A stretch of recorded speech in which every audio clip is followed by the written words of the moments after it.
Ya estoy transmitiendo.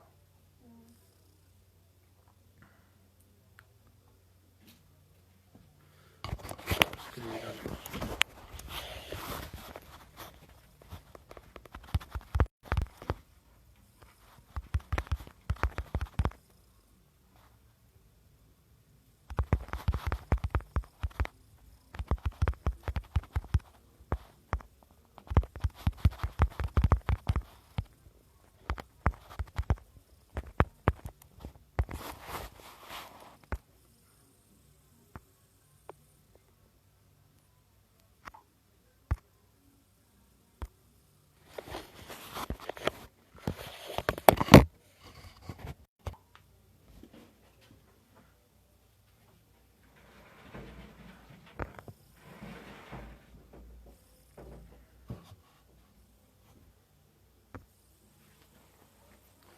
Hola, ¿cómo están los amigos? Vea,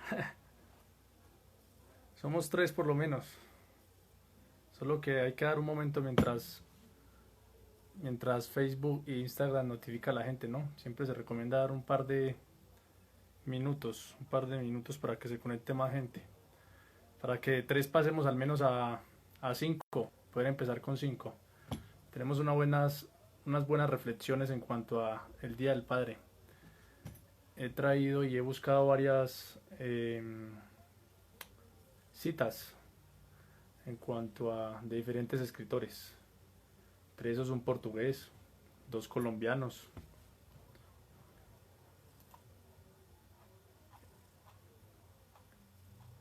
Entonces vamos a esperar hasta las 6:45. ¿Cómo les acabo de ir el Día del Padre? ¿Mucha torta o qué? Bueno, por acá en Facebook. Dice que hay 5 conectados en Facebook. Pero acá en Facebook todavía no puedo ver quiénes son los conectados. Me aparece ahí 5. Estoy viendo eso en el computador. Pero no dice quiénes son esos 5.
Hola, ¿cómo están? Libros Perfectos se unió y uno-poema, uno-grito se unió. ¿De dónde son estas cuentas? ¿De qué países? Aquí estamos transmitiendo desde Colombia. Claudia Gutiérrez, bienvenida. Lucky Genti, bienvenido. Juliana, bienvenida. Juan Pablo, ahí ya está firme Juan Pablo. Tatiana, bienvenida también. Una bienvenida, Tatiana.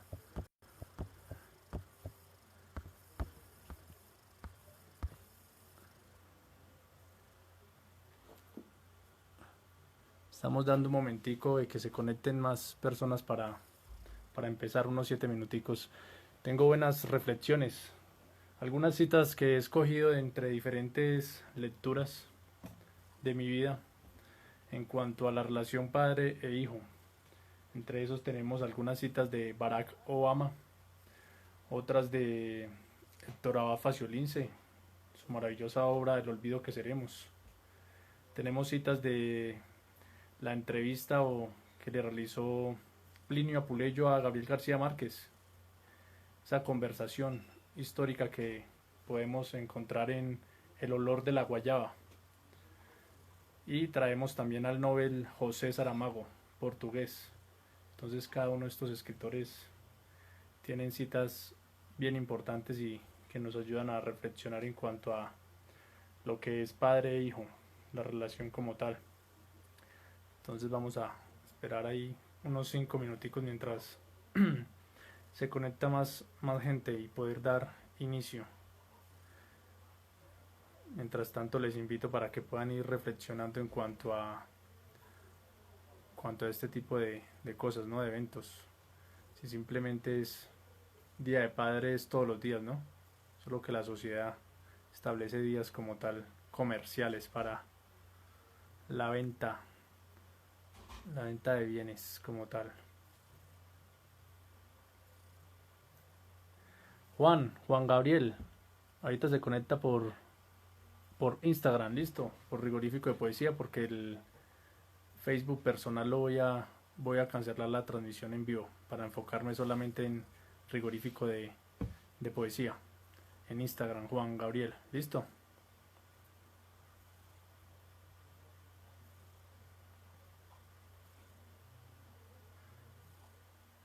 ¿Qué andan leyendo por estos días? ¿Qué libros les perturba la mente? ¿Qué libros les impide ser felices?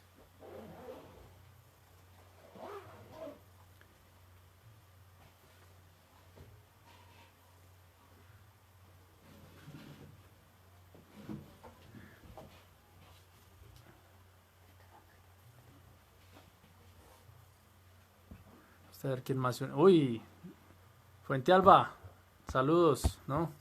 Desde Chile nos acompaña.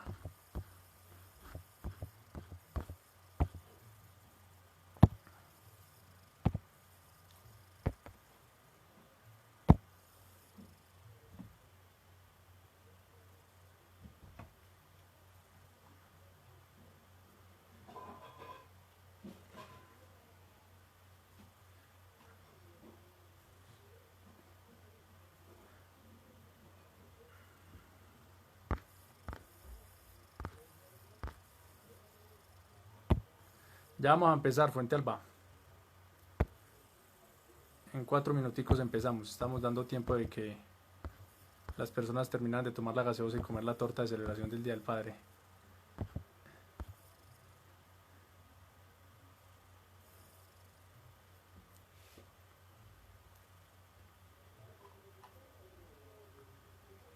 Si vieron el video ayer estuvimos transmitiendo en vivo.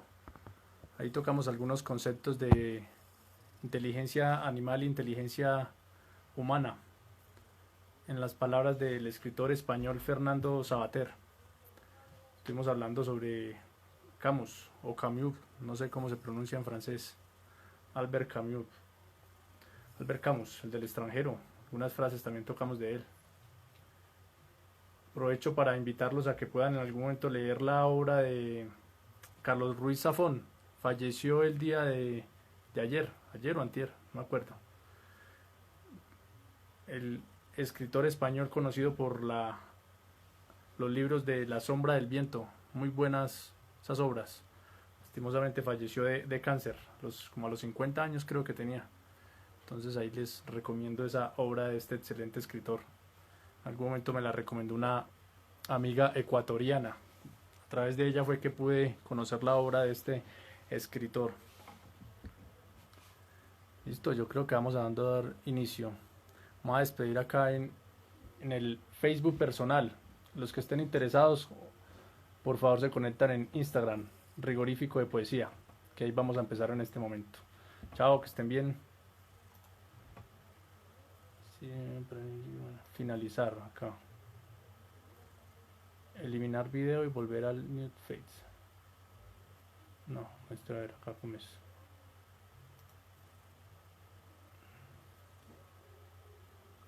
Listo. Pero yo cierro acá. Yo cierro acá en Facebook.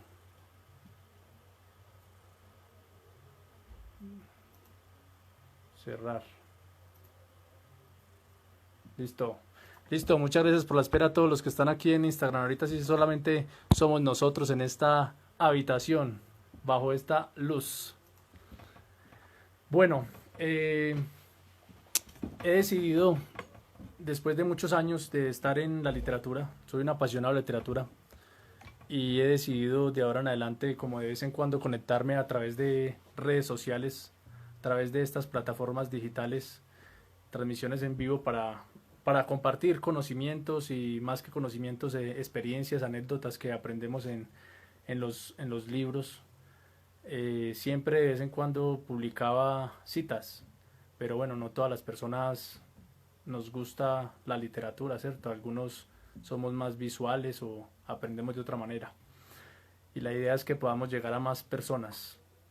Esta semana pensaba como un padre puede morir y dejar una casa, ¿cierto?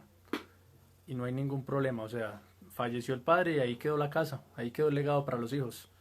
Cuando es tipo de sabiduría o bienes tangibles, materiales, pero cuando son aspectos que tienen que ver con la memoria, con las historias, con el conocimiento, la experiencia, aquellas cosas de la mente, del corazón, la parte emocional, ¿cómo se transmite ese legado?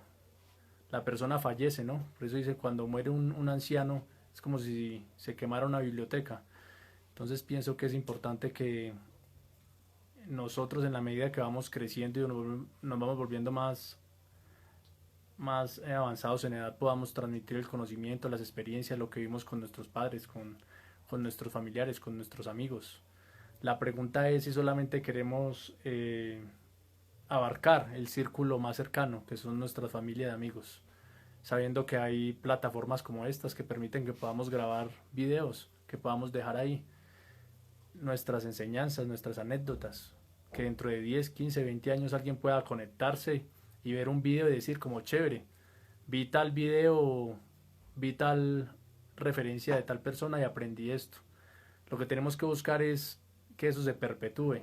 ¿Cómo vamos a dejar nuestras experiencias y nuestras enseñanzas en la humanidad? Y hay diferentes formas. Algunos escogen la literatura, otros escogen la pintura, otros componen canciones, artes plásticas. La pregunta es, nosotros, los que estamos aquí en este Instagram en vivo, ¿qué forma escogemos para dejar nuestras enseñanzas, nuestras reflexiones? Esta semana hablaba con Valentín, que acá está conectado. Valentín, un saludo. Y yo le compartí a él que había comprado 2 libros, La rebelión de las ratas y un libro de Ernesto Sábato que se llama Itinerario. Y le decía que el uno me valió 15.000 y el otro 12.000 pesos. Entonces él me decía como en Argentina cuánto valían esos libros y me dio la cantidad en dólares. Y era un precio bastante alto, ¿cierto, Valentín? Entonces, un privilegio poder acceder a obras de manera económica, ¿no? Como decía alguna frase por ahí que leí a veces, 30.000 pesos para salir a rumbear es muy poquito, pero 30.000 pesos para un libro es muy caro. Y a veces invertimos 50, 60, 100.000, 200.000 en algunas cosas que duran 1 hora, 2 horas, 3 horas, y al otro día antes estamos es con dolor de cabeza, y ahí quedó los 100.000 o 200.000 pesos. Papás, ¿cómo le han ido a ustedes con sus papás? En mi aspecto yo he tenido varios papás, pues en común el papá biológico, ¿no? Pero también a lo largo de la vida he tenido diferentes figuras que podría considerar como papás que he adoptado y que me han adoptado. Y quisiera empezar con la primera cita, ¿sí? La primera cita la saqué de un libro que lo compré acá en Bogotá, se los muestro, por la zona de la Candelaria, que es la parte céntrica de Bogotá, donde está el Palacio Nariño, la Casa Nariño, Palacio Nariño, no me acuerdo cómo es que se le llama a ese edificio gubernamental, por donde está el Palacio de Justicia, Plaza de Bolívar, y en una carpa, me valió como 10.000 pesos. Miren, este libro se llama Los sueños de mi padre, una historia de raza y herencia, de Barack Obama, Premio Nobel de Paz y expresidente de los Estados Unidos de Norteamérica. En este libro, él relata su biografía como tal, es la biografía. Habla de sus antepasados, de una familia muy pobre económicamente, de ascendencia de Kenia, África. Y en una de las partes del libro dice lo siguiente, se los voy a leer. Dice, frente a esto solo contaba con un aliado. Barack Obama se está refiriendo a una situación que está viendo en particular y entonces hace alusión a su padre, diciendo, frente a esto solo contaba con un aliado, la lejana autoridad de mi padre. Cada vez con más frecuencia recordaba su historia, cómo había crecido pobre, en un país pobre, en un continente pobre, lo difícil que había sido su vida, tan dura como la peor que hubiera podido vivir Lolo. Lolo le decía al papá, era el nombre al cual se refería el papá. Sin embargo, él no eligió el camino fácil, ni inventó excusas. Era diligente y honesto, sin que le importase el precio a pagar. Había vivido según unos principios que prometían una forma más sublime de poder. Mi madre había decidido que siguiera su ejemplo. No tenía elección. Estaba en los genes. Todos los seres humanos tenemos defectos, ¿sí? Pero en las redes sociales y en todo uno siempre trata de, lo que es prácticamente redes sociales, es mostrar la parte feliz, ¿cierto? Fotos sonriendo en lugares bonitos y todo, pero uno no sube un video o una foto normalmente, la gente del común, diciendo tengo este problema, tengo problemas económicos, me está pasando esto, ¿no? Entonces por eso las redes sociales son un espejismo. Esta frase de Barack Obama dice, la lejana autoridad de mi padre. Pero ¿en qué entendemos por autoridad? ¿Será aquella voz o aquella persona que nos corrige fuertemente o eleva un poco la voz para corregir nuestros errores? ¿O qué se entiende por autoridad? El ejemplo para salir adelante. Dice que había crecido pobre, o sea, económicamente. Y en un futuro, ¿quién iba a creer que iba a tener un hijo que iba a llegar a ostentar un poder tan importante a nivel mundial, ¿no? Sin meternos en política ni cosas como estas. Dice que tenía unos principios. Yo quisiera que ustedes pensaran, ¿sí? Mira que él dice acá, cada vez con más frecuencia recordaba su historia. Conocemos la historia de nuestros padres. En algún momento nos hemos sentado a hablar con nuestros padres, dónde nacieron, los abuelos, los tatarabuelos, las tierras donde crecieron, cómo fue su juventud, su niñez, en su tiempo cómo era la escuela, disfrutaron de juegos, disfrutaron de cosas que nosotros podemos disfrutar ahora gracias a la tecnología del avance. O sea, realmente conocemos la historia de nuestros padres, de nuestros antepasados. Hay otras frases que me llaman la atención de este libro de Barack Obama, porque si uno lee solamente esa frase, uno diría como un ejemplo de padre, ¿no? O sea, fue pobre y sin embargo le enseñó buenos principios. Pero miren que en otra parte del libro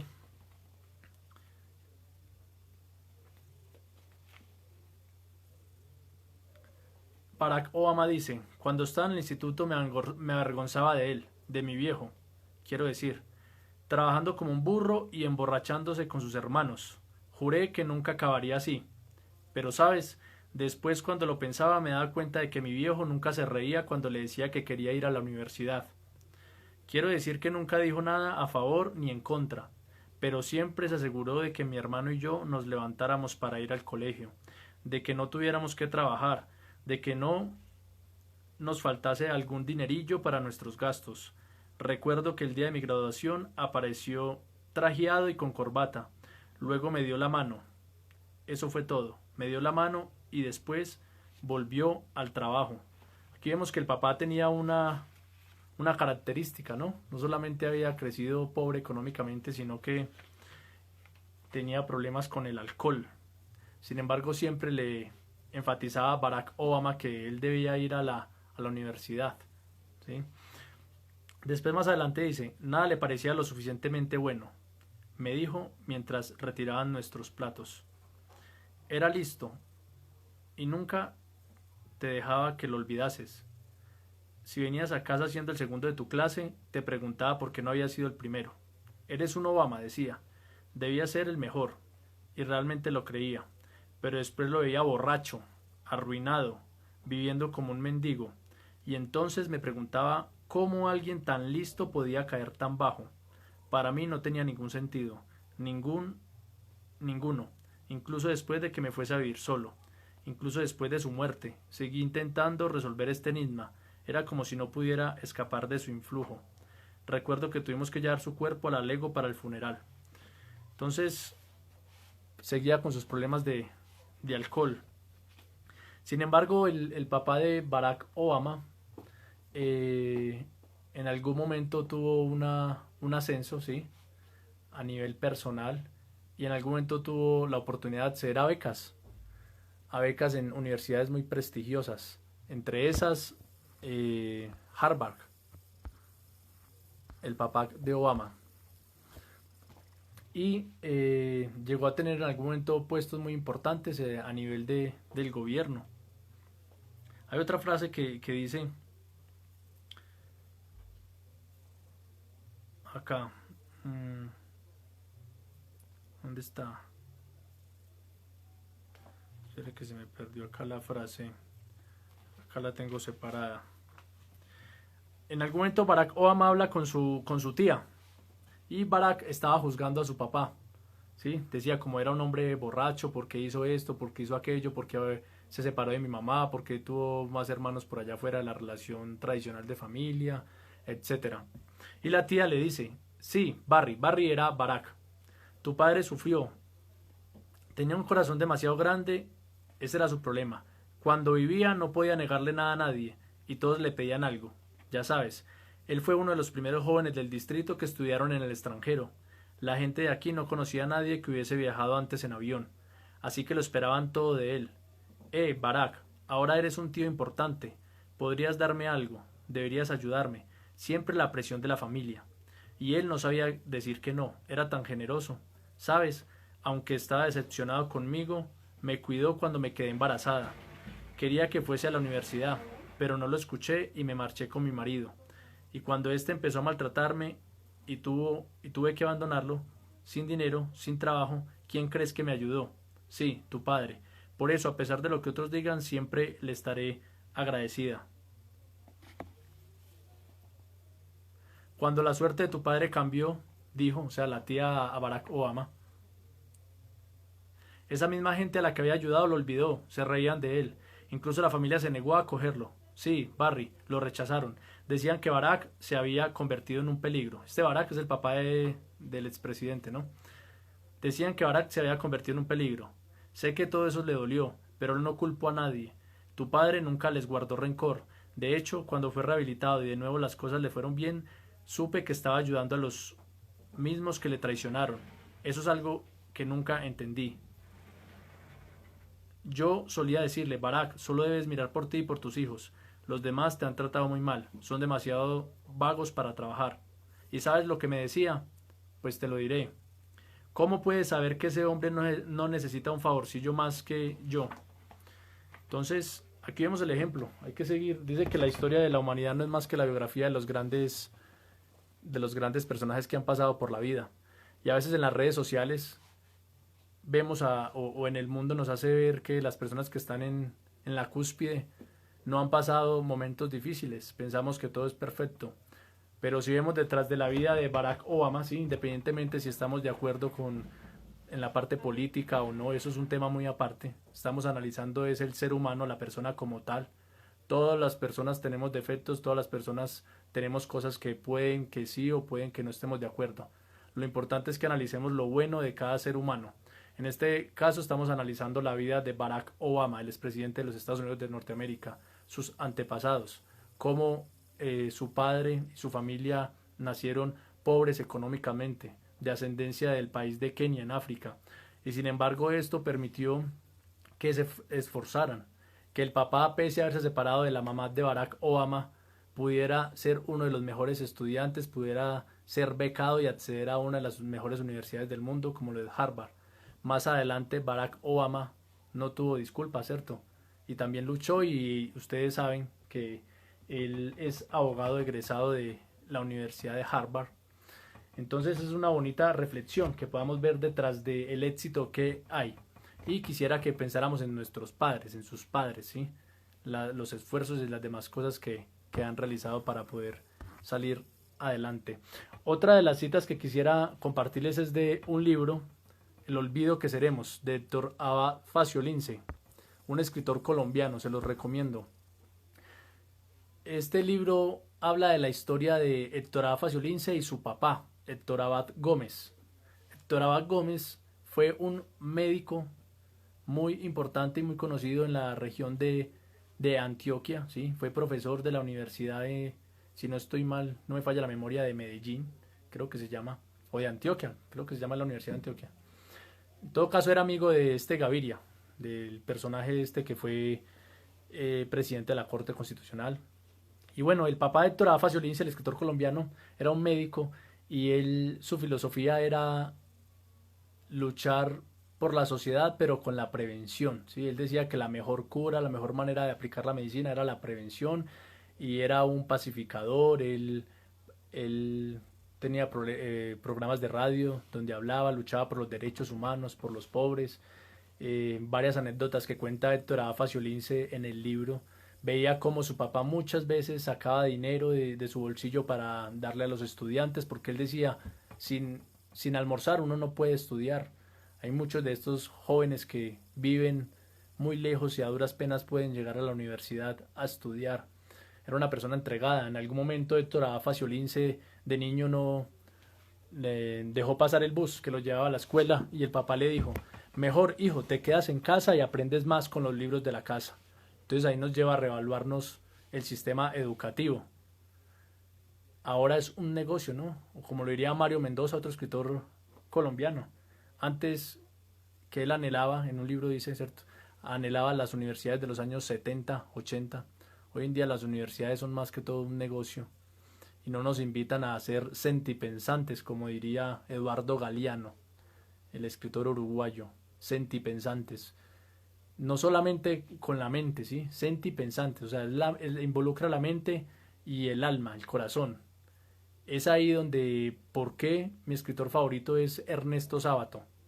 Aquel físico matemático, doctor en física y matemáticas, Ernesto Sábato, el escritor del Túnel, de Abadón el Exterminador, sobre héroes y tumbas. Él tiene una frase que es la que yo tengo hace mucho tiempo en mi estado de WhatsApp, que le escuché en una entrevista. Les recomiendo las entrevistas de YouTube de Ernesto Sábato. Si hay algo que ustedes me dijeran, ¿qué me recomiendan de Ernesto Sábato? Yo les digo, las entrevistas en YouTube, lo que puedan encontrar Ernesto Sábato, y todo lo que tiene que ver con sus ensayos. Las novelas no he tenido un acercamiento como yo esperaba, ¿sí? De sus 3 novelas que tiene, pero los ensayos y las entrevistas me llegan al corazón. Y una frase que él tiene dice, cualquier idiota puede ser inteligente, ¿sí? Un físico matemático, un doctor en física y matemática que estuvo en el laboratorio, trabajando en el laboratorio de la 2 veces premio Nobel de física y química, María Curie, como se pronuncia, Marie Curie, francesa, ¿no? Él dice eso, cualquier idiota puede ser inteligente. Dice, lo más importante de el ser humano es lo que está de aquí para abajo, todo lo que tiene que ver con su alma, con su corazón, con aquello que la mente no puede ir más allá, ¿sí? La parte de aquí para abajo o lo que serían las razones del corazón, ¿sí? todo lo que tiene que ver con el amor, con la muerte, con la soledad, con la vida. La mente, la inteligencia que proviene de la mente no puede respondernos a esas preguntas, ¿sí? A mí la matemática o la física, decía él, nos sirve para saber cómo se construye un puente, pero más allá de eso no va a permitir que podamos responder las grandes incógnitas de la vida. Entonces, estaba en el olvido que seremos, ¿cierto? De Héctor Abad Faciolince. Hay una frase en el libro que dice, un día tuve que escoger entre Dios y mi papá, y escogí a mi papá. Fue la primera discusión teológica de mi vida. Yo ya no me... no, le respondió él como a una monja, yo ya no me quiero ir para el cielo. A mí no me gusta el cielo sin mi papá. Prefiero irme para el infierno con él. O sea, era tal el amor que tenía Héctor Abad Faciolince por su papá que lo llevaba a decir este tipo de frases. O sea, porque la monja le decía, si usted no reza, si usted es pecador, usted se va a ir para el infierno y no va a poder ver a su papá porque su papá se va para el cielo, van a estar en lugares diferentes. Entonces Héctor Abad Faciolince le decía, no me interesa, si mi papá va para el infierno, yo me voy para el infierno. Era el amor que tenía por el modelo de papá que era Héctor Abad Gómez. Eran Héctor Abad Faciolince y varias hermanas, pero en el libro confiesa Héctor Abad Faciolince que su amor más grande era el de su papá, que cuando su papá se tenía que ir de viaje por diferentes compromisos, él dormía con la almohada de su padre, ¿sí? Para sentir que estaba cerca de él. Entonces es una historia muy bonita, una relación muy bonita que les recomiendo que puedan leer ese libro, El olvido que seremos. Ustedes saben que en algún momento el papá de Héctor Abad Faciolince fue asesinado, aparentemente por grupos paramilitares, por propiamente la defensa de los derechos humanos y demás. Y aquella anécdota de que en su traje fue encontrado un poema de Jorge Luis Borges, ¿no? Que no recuerdo el título en este nombre, pero que dice algo como ya somos el olvido que seremos. Y de ahí es donde proviene el título del libro. Incluso después Héctor Abad Faciolince escribió un libro donde él justifica que realmente ese poema era de Borges, porque se colocó en tela de juicio de que ese poema no era de Borges. Y Héctor Abad Faciolince viaja por muchos países del mundo en busca de confirmar que realmente ese poema que tenía en el traje su papá cuando lo asesinaron era de Borges, del olvido que seremos. Otra de las frases que quiero compartirles en cuanto a padres e hijos es del Nobel portugués José Saramago. Ustedes recordarán que es muy conocido por su obra Ensayo sobre la ceguera, Ensayo sobre la lucidez. Y hay una frase de José Saramago que él dijo respecto a los padres y dice: mis padres casi no sabían ni leer ni escribir, pero las pocas palabras que usaban las sentían como muy suyas. Y así me educaron, porque no es cierto que el analfabeto no pueda educar, porque educar es transmitir valores y ello siempre corresponde a la familia. Entonces aquí podemos hacer el paralelo con la frase de Ernesto Sábato: cualquier idiota puede ser inteligente. Y mire lo que dice José Saramago: mis padres casi no sabían leer ni escribir, pero me educaron, ¿sí? Eran analfabetos. No es cierto que un analfabeto no pueda educar. Es ahí donde vemos la importancia y lo que es la verdadera sabiduría. Podemos tener muchos conocimientos académicos, formales, universitarios, maestrías, doctorados, postdoctorados, lo que quieran. Pero hay algo que no enseña este tipo de conocimientos. Ayuda y permite que podamos afianzar otro tipo de principios que provienen de aquellas personas que son formadas de una manera como lo eran los padres de José Saramago. Imagínense, un Nobel de literatura. Vemos un ejemplo diferente, ¿cierto? En el caso de Barack Obama, su papá, a pesar de ser ebrio en algún momento de su vida y tener unos bajonazos, fue una persona brillante. Llegó a tener becas y todo para ir a estudiar a Harvard. Y vemos por el otro lado los papás de José Saramago. En el aspecto formal, académico, nada que ver con el papá de Barack Obama. Sin embargo, en ambos casos, en ambos ejemplos, vemos que los hijos tomaron lo mejor de sí, de estos padres, para poder aplicarlo a sus vidas. Y para terminar esta pequeña reflexión que quería hacer con ustedes en cuanto al Día del Padre, si tienen comentarios o algo ahí los estaré leyendo, quiero citar a el libro del olor de la guayaba, de Gabriel García Márquez y Plinio Apuleyo, una conversación que ellos tuvieron. ¿Qué pensarán ustedes si un entrevistador, un periodista le preguntara a Gabriel García Márquez, qué piensan ustedes que él respondería? Cuando le dijo como, ¿cuál es la obra más importante o qué es lo que usted considera que ha sido más importante que ha hecho en la vida? ¿Qué respondería un Nobel de Literatura 1982? ¿Qué respondería Gabo? Miren lo que respondió Gabo. Descubrí de pronto, cuando mis hijos empezaron a crecer, que mi verdadera vocación es la de padre. Me gusta hacerlo. La experiencia más apasionante de mi vida ha sido la de ayudar a crecer a mis dos hijos. Y creo que lo he hecho mejor en la vida. Y creo que lo que he hecho mejor en la vida no son mis libros, sino mis hijos. Entonces miren qué bonita reflexión que hace Gabo en cuanto a sus hijos. Dice que es lo más importante y que lo que mejor hizo en su vida fue la crianza de sus hijos. Ahora, eh, recuerdo con esta frase de José Saramago que les cité ahora, a mi padre biológico. ¿Sí? Como les dije, tengo varios padres en la vida, varias figuras que considero paternas. Pero mi padre biológico es una persona que solamente alcanzó a estudiar hasta un grado de primaria. No recuerdo cuál. Pero hay una característica de él que yo admiro y es que es educado, o sea, no es imprudente. A veces suelo ser yo más imprudente, pero él es una persona que si está en una reunión o está en alguna parte no va a meter la cucharada en lo que uno diría normalmente como, uy, ¿por qué hace esto o aquello? Entonces eso admiro en la parte de formación como tal, pese a que en la parte académica no pudo tener o no quiso. La verdad no sé cómo sería la situación, tengo que hablar más con él en cuanto a ese tema. Tengo otro padre putativo, ¿sí? Que desde los 12 años conozco y con él he compartido mi amor por la literatura. Nos intercambiamos libros y hablamos en cuanto a la literatura.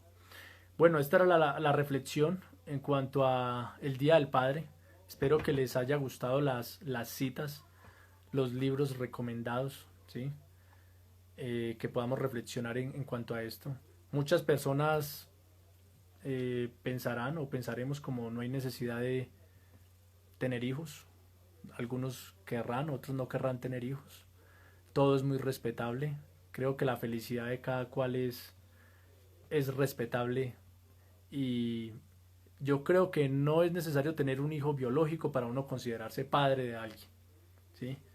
Nosotros podemos ser el mecenas, los tutores, las guías de muchas personas, de la juventud, de las personas que están por debajo de nosotros en edad. Espero que estas reflexiones les haya gustado, estas citas.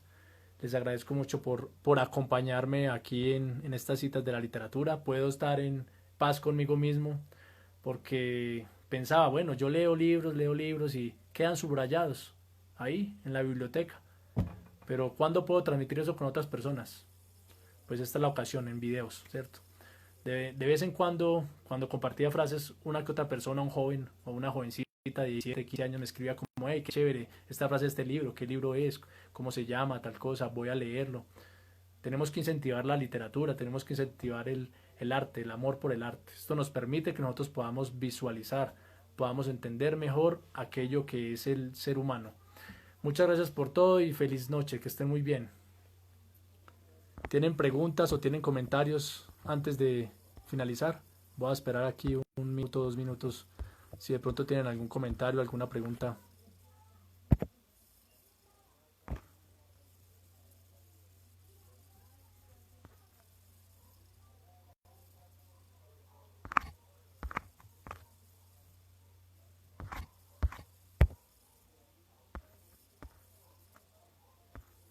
Aleja, saludos desde Brasil.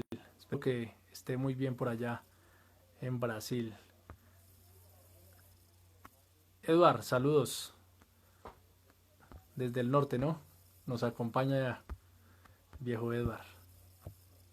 Mari, hace poquito se unió o estaba hace rato. Ahí puede retroceder el video para ver después la reflexión que tuvimos en cuanto al Día del Padre. Gracias a Ibarra Fuentes, a Mari, Mariana, chévere ahí verla conectada. Y demás participantes, Juan Pablo y todos los otros personajes digo yo, ¿no? Que nos acompañan. Saludos, feliz noche.